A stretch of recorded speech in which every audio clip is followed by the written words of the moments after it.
আজ তোমাদের নতুন একটা রেসিপি দেখাবো। তো চলো রেসিপিটা দেখে নাও। দেখো মুগ ডালগুলোকে আমি 2 ঘন্টা আগে ভিজিয়ে রেখে ভালোভাবে পেস্ট করে এভাবে হলুদ নুন মাখিয়ে ছোটো ছোটো বড়া বানিয়ে নেবো।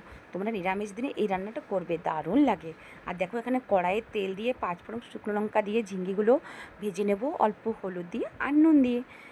এরপর আমরা এই হলুদ নুন ভাজা ঝিঙ্গেগুলো লাল লাল করে ভাজা হলে অল্প জল দিয়ে দেবো।